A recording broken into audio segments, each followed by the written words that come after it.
No slow lanes, do not lock knowledge in chains, do not take our rights away, to connect, communicate. No slow lanes, do not kill our innovation, do not let money decide our access to information. No slow lanes, no. Welcome to Zine Research, the podcast series, where we're talking about zines in academia. I'm Katherine Hicks, an Arts and Humanities librarian at Tulane University, and today I'm introducing a podcast. Hi, Katherine. So I'm Lisa. I'm a head of media services here at Tulane University Libraries, and I'm, doing the audio engineering and producing. So this is super exciting. This is the only time that my voice will be heard on the podcast because in our trailer, I get to ask you, Katherine, turn the tables. I guess I'm the host for a trailer, and I get to ask you what this show is going to be all about. Mm-hmm. So if you're ready, let's do it. Okay, so Katherine, I attended one of your Zine research workshops, and it was just so deeply researched and just generally richly informative. Mm-hmm. I loved it, sort of kind of crushed on it, because it was really well produced. So I could tell just from that workshop that you've given a lot of time and thought and care to zines, and I'm just wondering what started it all for you. Where did this zine passion come from? So I didn't grow up doing zines, which I now deeply regret. I was not a cool zine kid in high school. I didn't start getting into zines until I went to library school. I was in graduate school, working in special collections at Pratt, and they have an amazing artist book collection.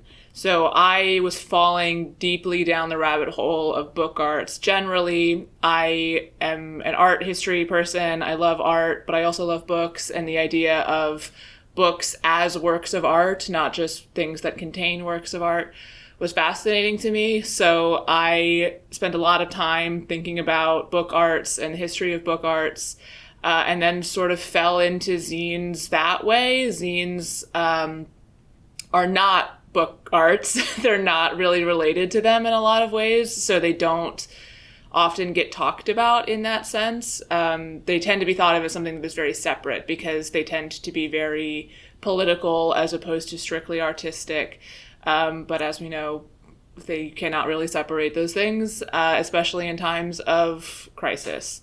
So I then fell down a zine rabbit hole, thinking about the gaps in how we talk about book arts, because zines can be so ephemeral and they're so DIY and they're so quick and they don't require any sort of expertise to be able to make. They aren't talked about as works of art in the same way that like artist books are.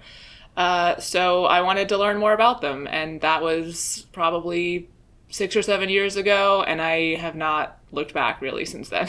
I adore rabbit holes, and I love them even better once we can go into the rabbit hole and then re-emerge, bringing so much new stuff into the rest of the world. It's so very cool. So you've been doing that with your senior research workshop here at Tulane University Libraries, but what inspired you to transform that in-person workshop into Senior Research, the podcast? I love talking, is the short answer. I love talking about zines. I love talking about art. I love giving workshops. I love talking about the history of zines, but I also love talking to people who also have thoughts and opinions about zines. Last year, I partnered with the Latin American Library to give a version of my senior thesis workshop that is specifically looking at the history of zines in Latin America, and I learned so much about it, and I wanted to learn more about that, but also learn more from other people in zine collections, and also talk to people who are making zines. I found the workshops were great for bringing people together, but they were too short, and I wanted to have time to sit down and talk to people.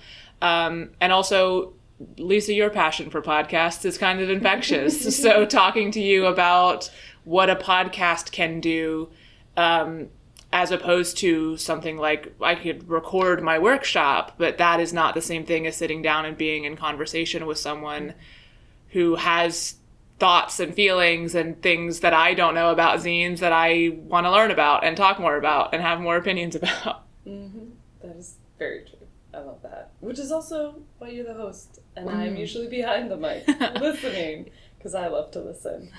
But speaking of listening, what should our listeners expect if they listen to this whole series?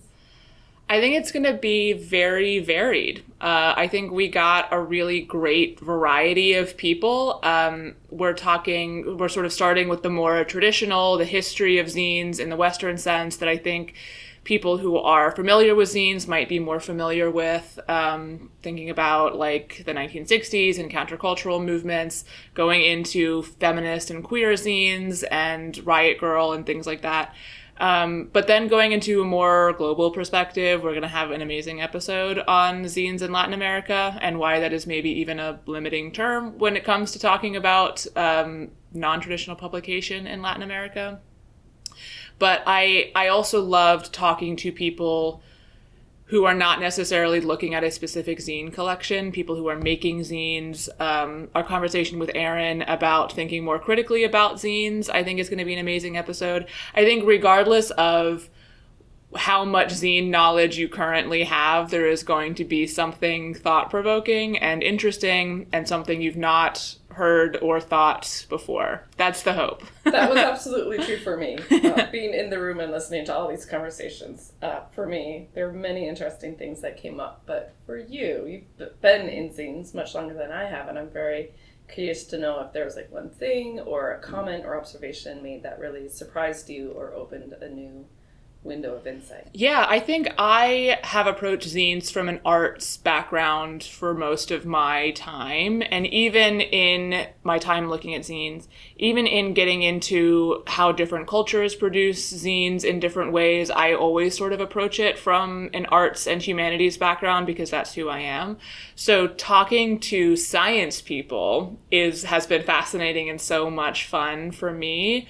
I came up through an art school. All of my friends are art librarians. Everyone I talk to about zines is approaching this in an artistic way. So being at a liberal arts school that has so much of a science focus as Tulane, something that is very medical, very public health, very lab research focused, and thinking about how these things can intersect, how the arts and the sciences can intersect in a way that makes scientific research more approachable, was not something that I spent really any time thinking about at all. I don't tend to think about the sciences, unfortunately. So those conversations for me personally were the most fun and the most interesting. Getting to go over to the medical school and think about the things that they are doing over there was very eye-opening for me. Especially, I don't know, today, thinking about how we communicate medical information. It's always felt like something that is very far removed from me as a person that makes any sort of decisions about medical research.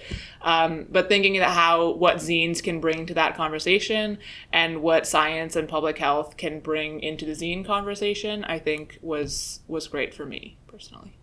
It was really great. As you know, Katherine, my background is deep in the humanities. Science, anything mathy or science-y there's immediately like a brick wall of I don't even understand. It's immediately a foreign language to me. I'm not a fan of it. I should be. I value it. But it's deeply intimidating to me. And that, yes, that was one of the very cool things about the conversations is that we had both creativity and science, and two things that I often don't see in the same room. They were in the same room in, I thought, really interesting ways, and made me realize that point of a zines is to help people like me understand the sciencey, scary research part of it. Right. We also asked a lot of our guests to talk about different zines, and I was just wondering if there was one that really stood out for you. I think this becomes apparent in the episode. I was just listening to it recently. I have a soft spot for the cartoneras. I think they're so cool. Again, part of the impetus for this whole thing was looking at zines and zine-like objects in Latin America. And when I learned about cartonera for the first time from the Latin American librarians, I was fascinated by them. I love the idea of thinking about trash and thinking about reuse and creative reuse and using non-traditional materials to make books, especially materials that are so often thought of as like literally poisonous in archives, like cardboard. The idea of making something that is so ephemeral, making something out of something that is so ephemeral is so fascinating. So I love looking at those all of the time and talking about them and thinking about them. And I will definitely be looking at them more when I have time to do some more zine research. That's where I'm going to start for sure. Right. All right, so Katherine, I'm super excited about this, and it's going to be launching really soon, like really, really soon. We are even having a launch party. So our launch party is Friday, September 26th of 2025, and it's going to be at 3 o'clock in the Newcomb Archives Reading Room, which for those of you who aren't familiar where Newcomb Archives Reading Room is, it's an uptown campus in the Commons on the 3rd floor. Katherine, do you want to talk a little bit about what people can expect at the launch party? At the launch party, yes. So we are launching the first 3 episodes of the podcast. What is a Zine, featuring Agnieszka Jablakov from the Tulane Special Collections.